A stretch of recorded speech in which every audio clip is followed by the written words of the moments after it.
The lectures which I have uploaded on this channel is basically for the student of geography, for those students who want to appear in different competitive examinations, those who want to understand what is geography. So, in this series, under the banner of economic geography, I will share my thoughts and discuss with you about the origin of agriculture. Agriculture was the key development into the rise of sedentary human civilization. It encouraged farming of domesticated species, created food surpluses that enabled people to live in cities. The development of agriculture enabled the human population to grow many times larger than could be sustained by hunting and gathering. कृषि का विकास मानव सभ्यता से जुड़ा हुआ है। इसी वजह से कृषि कार्य, पशुओं का घरेलूकरण और कृषि उत्पादन का अधिक होना या होने के वजह से मनुष्य एक सेटल्ड लाइफ, स्थिर जीवन यापन करने लगा और इस प्रकार से शहरों का भी विकास हुआ। कृषि के विकास ने जनसंख्या की वृद्धि को बढ़ावा दिया, क्योंकि मनुष्य की जो आधारभूत आवश्यकताएं हैं, खाद्य सामग्री, रहने का स्थान और तन ढकने का कपड़ा उपलब्ध होने लगा। प्राचीन इतिहास में अगर हम देखें, early history, the history of agriculture began thousands of years ago. After gathering wild grains, which began at least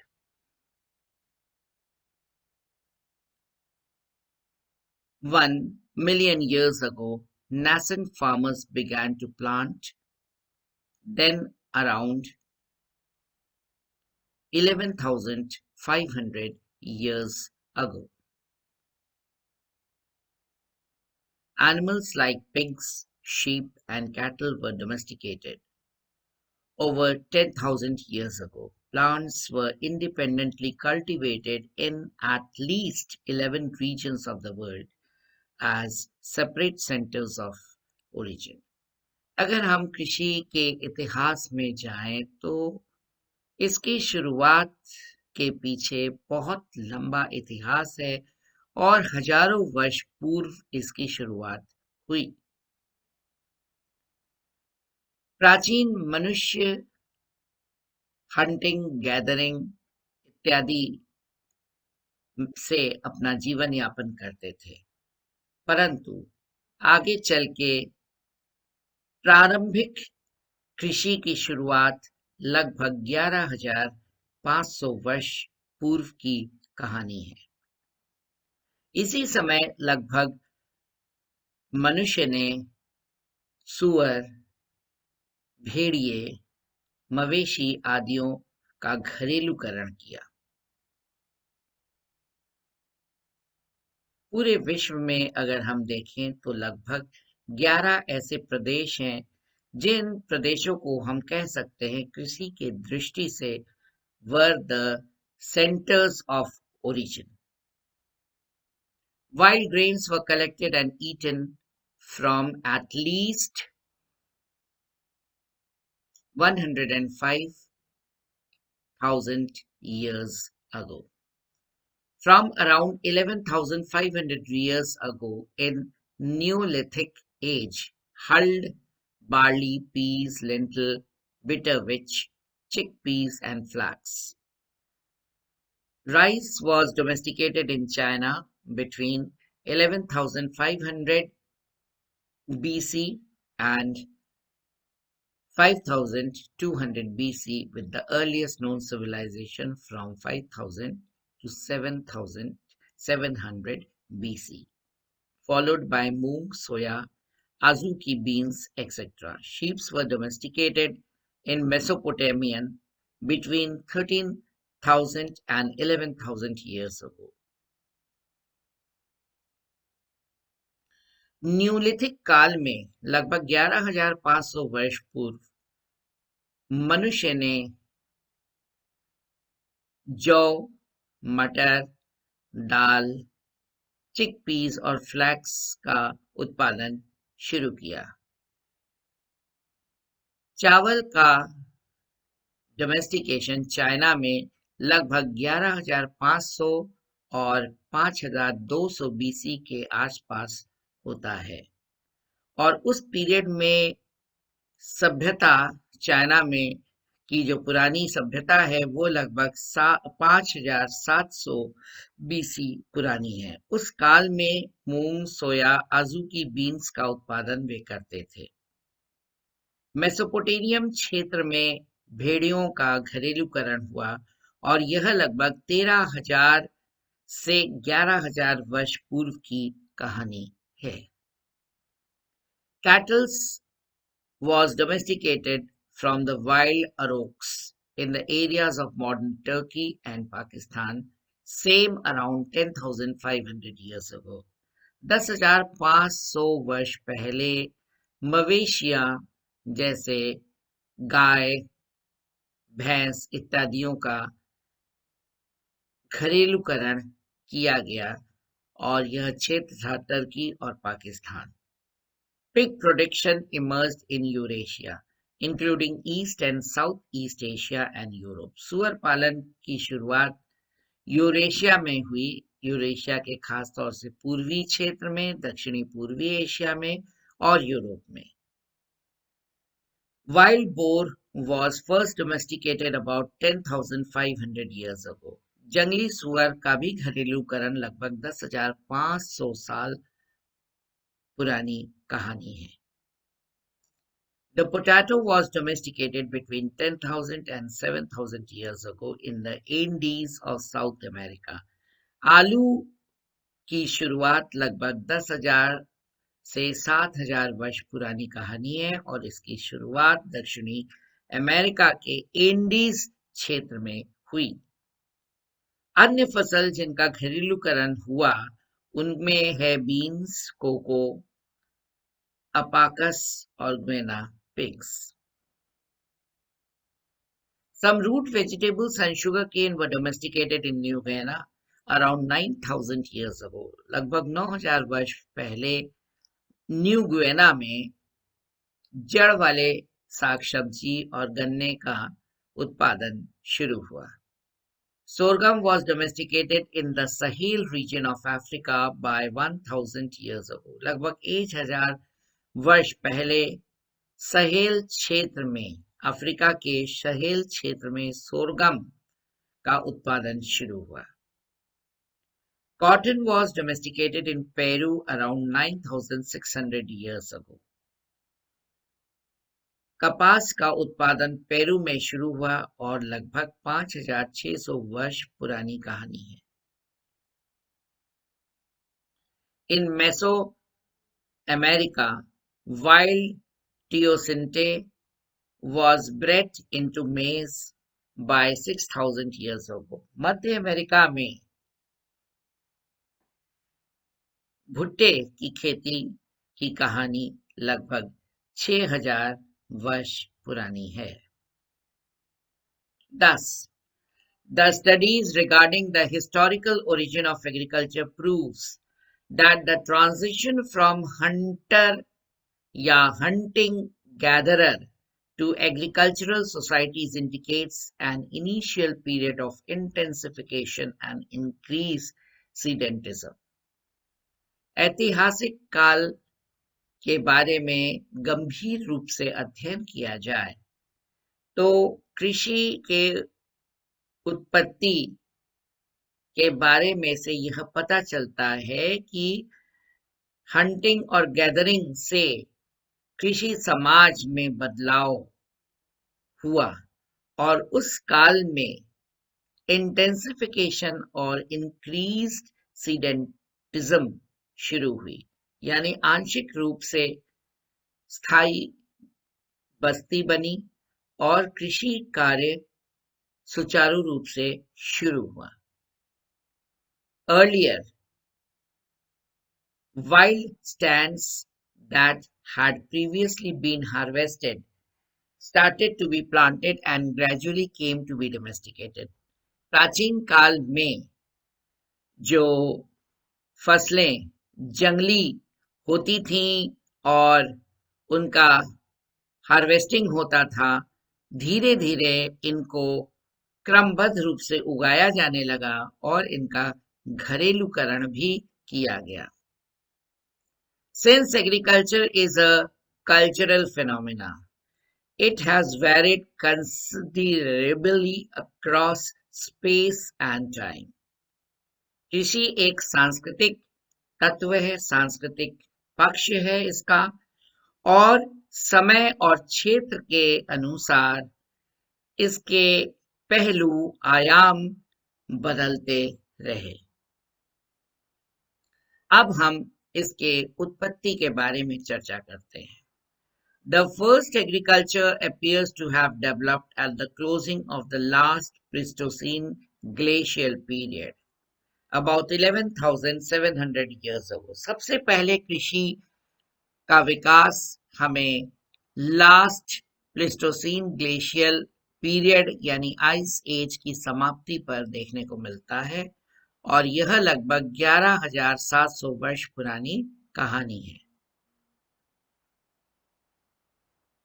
At that time, temperature warmed, glaciers melted, sea levels rose, and ecosystem throughout the world reorganized. उस समय तापमान में वृद्धि हुई और तापमान के वृद्धि के वजह से जितने भी हिमनद थे वो गलने लगे और इसके गलने के कारण समुद्र तल ऊपर उठा और पारिस्थितिक तंत्र में भी बदलाव संपूर्ण विश्व में देखने को मिला. This change was more pronounced in temperate regions than in tropics. Tropical क्षेत्र के कंपैरिजन में यह बदलाव अधिक हम लोगों को उपोष्ण कटिबंधीय क्षेत्रों में देखने को मिलता है. Thus, global climate change played an important role in the development of agriculture. इस प्रकार से अगर हम देखें तो ध्रुवीय जलवायु परिवर्तन एक मुख्य कारण था जिसके वजह से कृषि का विकास हुआ. But it does not account for the complex and diverse cultural responses that ensued the specific timing of the appearance of agricultural communities in different regions or the specific impact of climate change on the local environment. Global climate change के परिवर्तन से कृषि का विकास हुआ, पर इसका यह मतलब नहीं निकलता है कि कॉम्प्लेक्स और सांस्कृतिक जो जटिलताएं हैं, सांस्कृतिक जो डाइवर्सिटीज हैं, ये जो है इनकी जो भूमिका इसको हम कम नहीं मान सकते. इसका इम्पैक्ट भी समय के साथ देखने को मिलता है और जिस वजह से विभिन्न क्षेत्रों में, विभिन्न कृषि समाज के क्षेत्रों में एग्रीकल्चरल कम्युनिटीज हमारे सामने आई और impact of climate change on local environment के वजह से समाज में, दैट इज कृषि समाज में भिन्नता देखने को मिलती है। Around 10-12,000 years ago, agriculture originated at least 4 separate times in 4 different regions. 10,000 से 12,000 वर्ष के बीच में कृषि की उत्पत्ति लगभग 4 विभिन्न क्षेत्रों में 4 बार हुई। पहला मिडिल ईस्ट, दूसरा चाइना येलो रिवर के आसपास, इजिप्ट में आसमान के आसपास और सेंट्रल अमेरिका में टुहुकैन घाटी में। अगर हम इसका सारांश एक टेबल फॉर्म में डिस्कस करें तो first culture of man, that is उसको हम बोलते हैं पैलियोलिथिक कल्चर। इसमें क्या था? पत्थरों के औजारों का प्रयोग, जानवरों को मारना और आग की उत्पत्ति हुई। दूसरा जो काल था मिड पैलियोलिथिक पीरियड, इसमें लकड़ी के टूल्स बनने लगे, चमड़े का प्रयोग होने लगा और जानवरों के जो खाल है उसका भी प्रयोग होने लगा। डिपेंडेंसी ऑन नेचर, प्रकृति पर डिपेंडेंसी बनी रही। नेक्स्ट आता है मिड मेसोलिथिक पीरियड, यानी इसको हम बोलते हैं मेसोलिथिक कल्चर। प्राचीन मनुष्य गुफों में रहने लगे, तीर धनुष्य का प्रयोग करने लगे, हंटिंग और गैदरिंग, कृषि का प्रैक्टिस होता था। Vegetation and forest var slash down and burn for agriculture, और जंगलों को साफ करके कृषि कार्य शुरू हुआ। न्यूलिथिक पीरियड, न्यूलिथिक पीरियड में useful plants were selected for cultivation. जो आपके उपयोगी प्लांट्स थे उनका सिलेक्शन करके, चयन करके कृषि शुरू हुई। कंस्ट्रक्शन ऑफ हाउसेस, घरों का निर्माण भी होने लगा। पशुओं का घरेलूकरण भी होने लगा।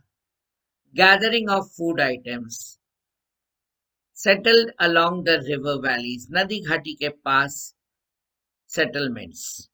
Beginning of track on food items, और खाद्य सामग्रियों के उत्पादन पर विशेष बल दिया जाने लगा। यह सब नियोलिथिक पीरियड में हो रहा था। अब हम कृषि उत्पत्ति के प्रमुख सिद्धांतों पर प्रकाश डालते हैं, अन्यथा exactly we can not correlate और वी कैन नॉट अंडरस्टैंड कि कृषि की उत्पत्ति हुई कैसे। Agriculture has no single, simple origin, although global climate changes played a vital role in the development of agriculture. Other factors were also responsible. कृषि के उत्पत्ति में कोई एक सरल कारक की भूमिका नहीं रही। हम सब यह मानते हैं कि ग्लोबल स्केल में जलवायु ने एक वेरी इंपॉर्टेंट रोल प्ले किया, जिसके कारण कृषि का विकास हुआ, पर अन्य कारकों को भी हम को कंसिडर करना चाहिए। We can not ignore it. पहला सिद्धांत जो था वो environment changes and origin of agriculture.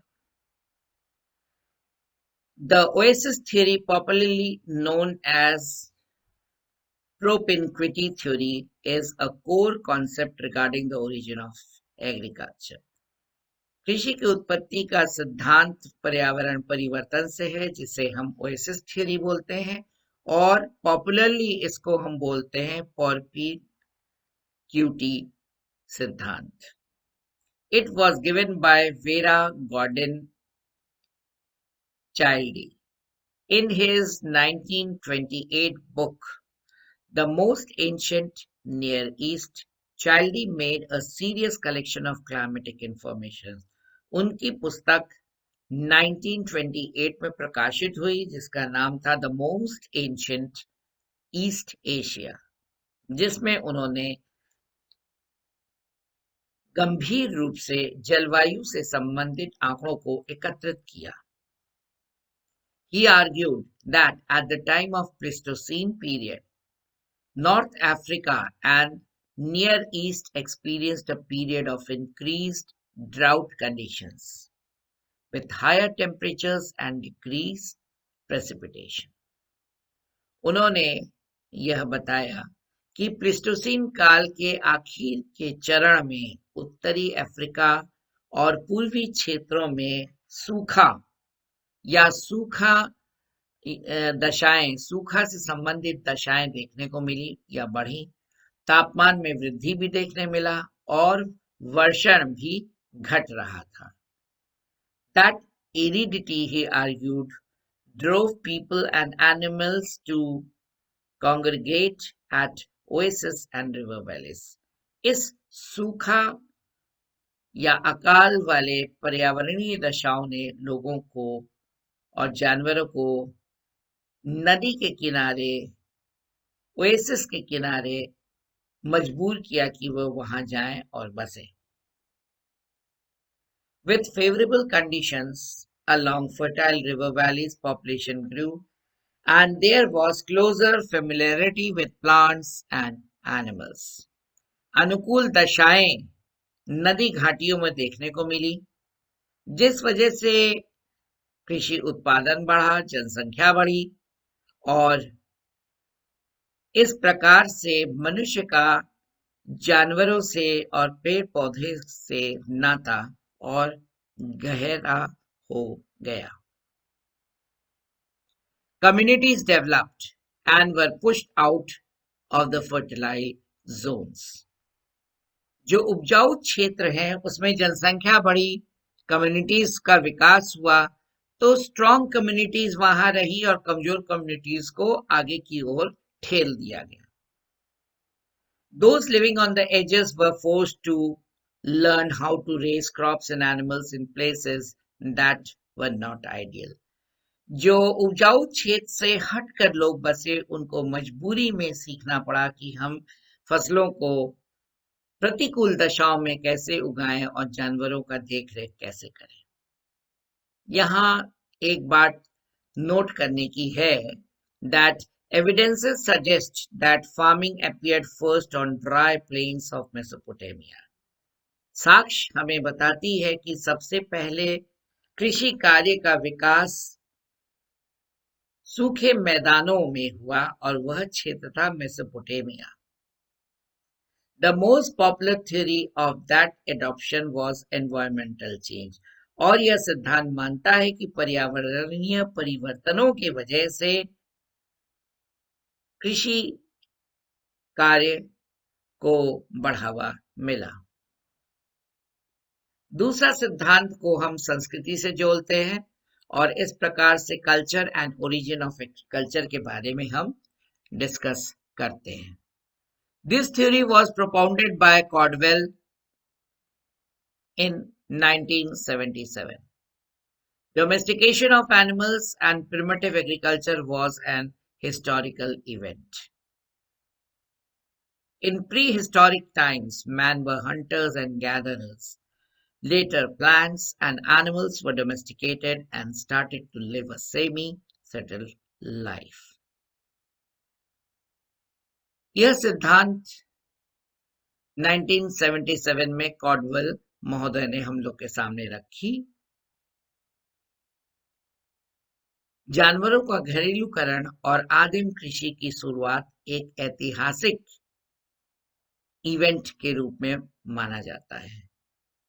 Pre historic समय में मनुष्य जो थे वह हंटर्स थे और एकत्रीकरण से अपना जीवन यापन करते थे.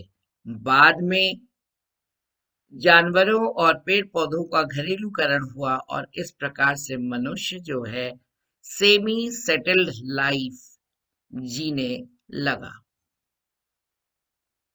Changes have been witnessed in his working style and this led to technological changes. उसके कार्य करने की प्रक्रिया में बदलाव आया और इस बदलाव के कारण आप देखते हैं कि तकनीकी परिवर्तन भी देखने को मिला। As a result, man and his society started to experiment to grow new varieties of plants and domesticate more animals. इसके वजह से मनुष्य और समाज में एक्सपेरिमेंट्स शुरू हुए कि हम नए वैरायटी के पेड़ पौधों को लगाएं, नए वैरायटी के जानवरों को घरेलू करें। Thus, a new specialized social setup emerged और इस प्रकार से एक नई सामाजिक संगठन हमारे सामने आई। Apart from change in climate, social setup also changed and thus agricultural society emerged. जलवायु के परिवर्तन के साथ साथ सामाजिक सेटअप में परिवर्तन आया, कल्चर में परिवर्तन आया और इस प्रकार से कृषि समाज हमारे सामने आई। तीसरी जो संस्कृति या सिद्धांत है उसको जोड़ा गया है population pressure and agricultural origin से। कहा जाता है कि with the rise of population the demand of food grain increase. जनसंख्या के वृद्धि ने खाद्य सामग्री की मांग को बढ़ा दिया। This force for resource management practices और इस वजह से संसाधन प्रबंधन प्रक्रियाएं शुरू हुई। But research indicated by the late 20th century that populations rose significantly only after people had established food production.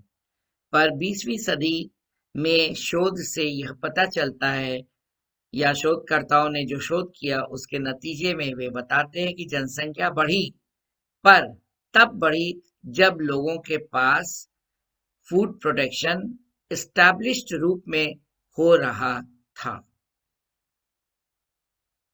However, selection of new varieties of plants and animals continued और नए नए वेराइटीज के पेड़ पौधे और जानवरों के बारे में शोध करने की प्रक्रिया चलती रही। Thus, changes in agriculture was witnessed. इस प्रकार आप देखते हैं कृषि में परिवर्तन जो है वो हम देख रहे थे। Due to pressure of population on available resources, which was subsistence type, changes in practices was witnessed. जनसंख्या का दबाव उस समय अवेलेबल संसाधनों में दिख रहा था और अवेलेबल संसाधनों में हम जीवन निर्वाहन प्रकार की कार्य प्रणाली से चल रहे थे, तो इसमें परिवर्तन हमें देखने को मिला। चौथी जो सिद्धांत है रिगार्डिंग ओरिजिन ऑफ एग्रीकल्चर वो है necessity and origin of agriculture. This theory was supported by Carlos Sauer who said that necessity led to invention. आज आवश्यकता ही मनुष्य को खोज करने में मजबूर करती है। It was rejected at the very beginning as it is possible only in those human groups where enough food is available and could be stored. Early farmers were of sedentary type. उत्पत्ति के बारे में, उत्पत्ति के सिद्धांतों के बारे में जानकारी और विवेचना के बाद अब हम कृषि के विकास की ओर चलते हैं। कृषि के विकास क्यों हुआ? उसके पीछे निम्न कारण है। पहला है टू फुलफिल हिज नीड्स यानी आवश्यकताओं को पूरी करने के लिए। डोमेस्टिकेशन ऑफ एनिमल्स जानवरों को घरेलू बनाने के लिए। सिलेक्शन ऑफ क्रॉप्स फसलों का चयन करने के लिए। Animal husbandry. फिर है early man's need was based on hunting, later on collection and domestication और उसके बाद क्रमबद्ध कृषि की शुरुआत हुई। Primitive agriculture was based on trial and error method. आदिम कृषि जो है वो ट्रायल एरर विधि से ही शुरू हुई। मेजर क्रॉप्स वर कार्बोहाइड्रेट्स। शुरुआती के जो फसल थे वे कार्बोहाइड्रेट किस्म के थे। Thus, the development of agriculture can be divided into following stages और इस प्रकार से कृषि के विकास को निम्न चरणों में हम बांट सकते हैं। पहला क्या है? First stage. फर्स्ट स्टेज को हम प्राइमरी पीरियड बोलते हैं। This period was further divided into stage 1, stage 2 and stage 3. Stage 1 में क्या था? Development of primitive agricultural crops were grown. उसमें क्या कौन से फसलें उगाई गई आदिम प्रकार की कृषि में? पैडी यानी चावल, गेहूं, बार्ली और तिलहन ऑयल सीड्स। स्टेज 2 में क्या हुआ? Agriculture and domestication of animals एक साथ हुआ। कृषि के साथ साथ जानवरों को घरेलूकरण किया गया। मिश्रित कृषि की शुरुआत लगभग 5000 वर्ष बीसी पहले हुई। मेजर क्रॉप्स जो थे मुख्य रूप से वे बार्ली थे, पीस थे, गेहूं थे और जानवरों का भी डोमेस्टिकेशन हुआ। जिन जिन जानवरों का डोमेस्टिकेशन हुआ उनमें से काउस थे, बफेलोस थे, शिप्स थे, गोट्स थे और डॉग्स।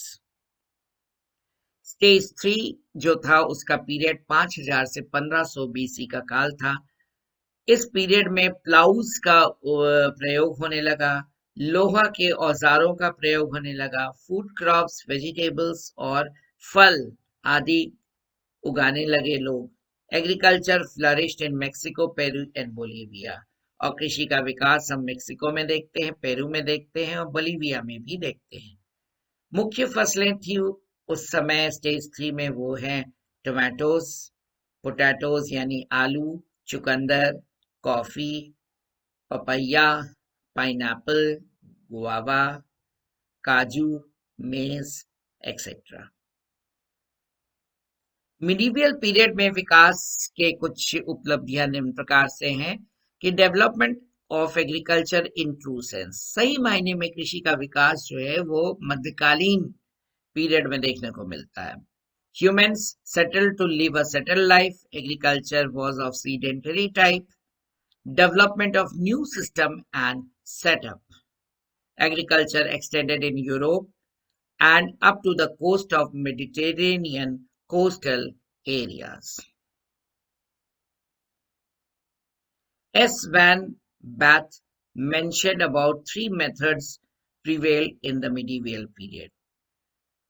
एस वैन बैथ ने 5 कृषि में उपयोग करने वाले तंत्रों के बारे में बताया। पहला था टेम्पररी फार्मिंग, दूसरा था इनफील्ड एंड आउटफील्ड सिस्टम, तीसरा था 2 क्रॉप्स रोटेशन सिस्टम, 2 फसली तंत्र, 3 फसली तंत्र और 3 क्रॉप रोटेशन सिस्टम।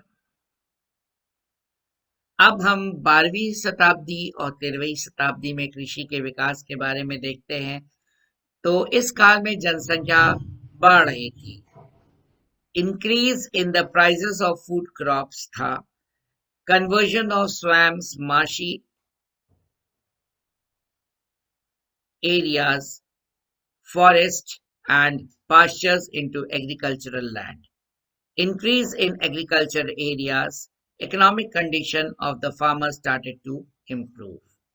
जनसंख्या बढ़ रही थी, खाद्य सामग्रियों की कीमत भी बढ़ रही थी, तो जो बेकार भूमि थे उनको कृषि क्षेत्र में बदला जाने लगा था, जिसमें दलदल क्षेत्र थे, जंगल के क्षेत्र थे, चरागाह के क्षेत्र थे एंड सो ऑन।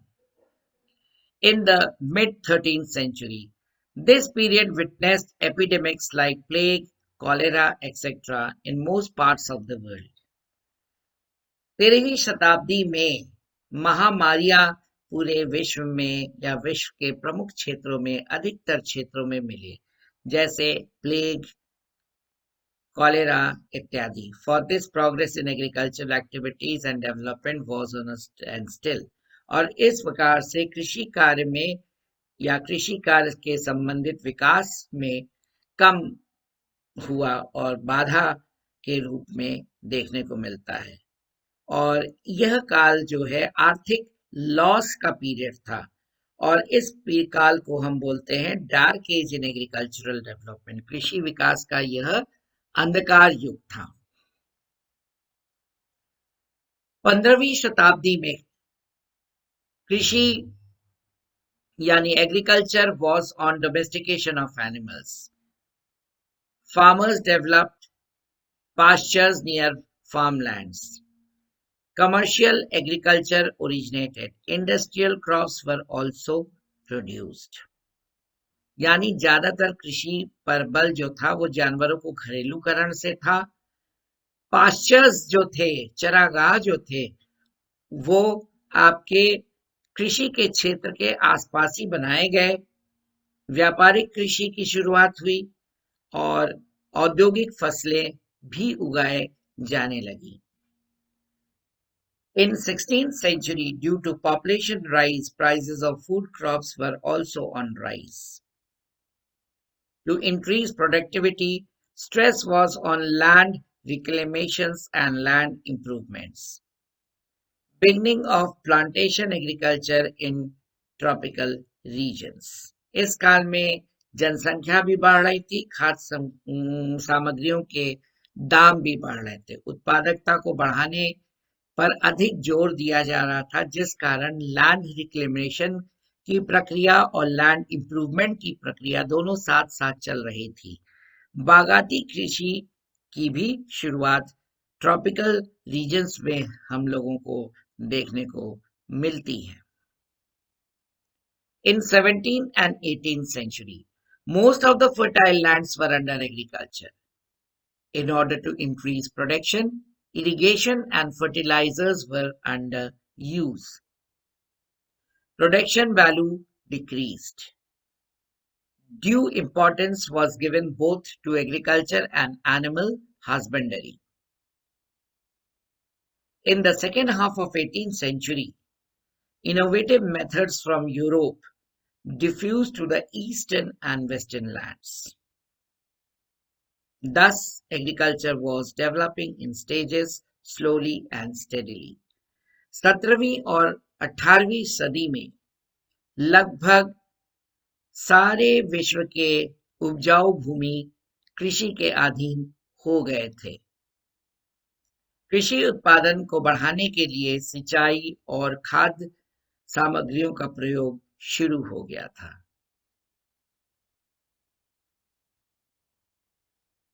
कृषि के साथ साथ जानवरों को पालने का कार्य भी उतना ही अधिक इम्पोर्टेंट था जितना कि फसलों को उगाना. 18वीं सदी में बहुत सारे इनोवेटिव मेथड्स यूरोप से विसरित होकर पूर्वी और पश्चिमी क्षेत्रों में गए और इस प्रकार से कृषि का विकास लगातार धीरे धीरे हो रहा था. आधुनिक युग यानी modern period. The 17th and 18th century was the transitional period for agriculture. Demands for industrial agricultural products was on rise.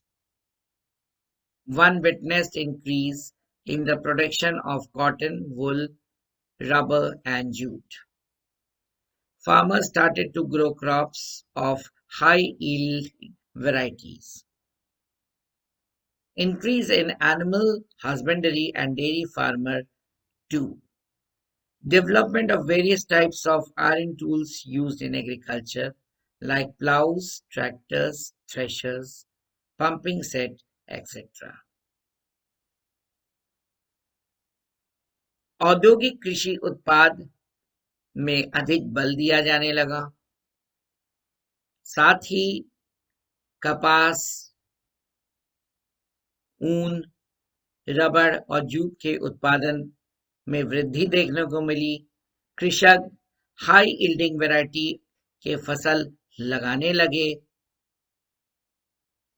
जानवरों या पशुपालन के साथ साथ डेयरी उद्योग भी पनपने लगा, बढ़ने लगा और विभिन्न प्रकार के लोहा से बने औजारों का प्रयोग कृषि में हुआ, जैसे प्लाउज था, ट्रैक्टर्स था, थ्रेशर्स, पंपिंग सेट्स इत्यादि. Demand of labor was fulfilled from the European colonies as slave.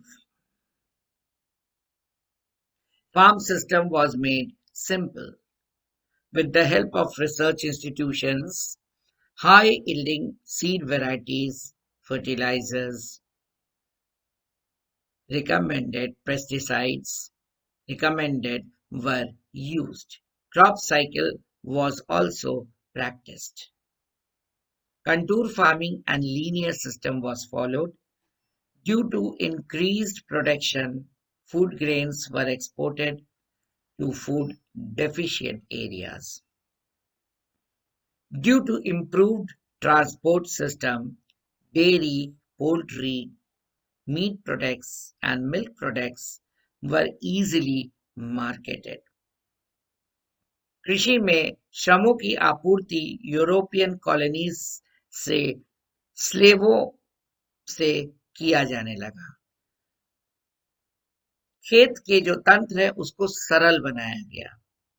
शोध संस्थाएं high yielding variety of seeds, fertilizers, pesticides के बारे में रिकमेंड करने लगी। फसल चक्र का प्रयोग होने लगा। कंटूर फार्मिंग और लीनियर सिस्टम का प्रयोग होने लगा। इस प्रकार से उत्पादन में वृद्धि हुई और फूड ग्रेन्स को उन क्षेत्रों में एक्सपोर्ट किया गया जहां खाद्य सामग्री की कमी महसूस हुई। यातायात तंत्र में भी इम्प्रूवमेंट हुआ, जिस वजह से डेयरी, पोल्ट्री, मीट प्रोडक्ट्स और मिल्क प्रोडक्ट्स आसानी से बाजार में लोग ले जाने लगे। अब हम पोस्ट मॉडर्न पीरियड की बात करते हैं और in 21st century focus is on expertise agriculture. कृषि में विशेष एक्सपर्टाइज वाली कृषि पर विशेष बल दिया जाने लगा। ग्रोइंग ऑफ क्रॉप्स हो, चाहे रेजिंग ऑफ एनिमल्स हो, फूलों का उत्पादन, horticulture, forest products, aquaculture and so on.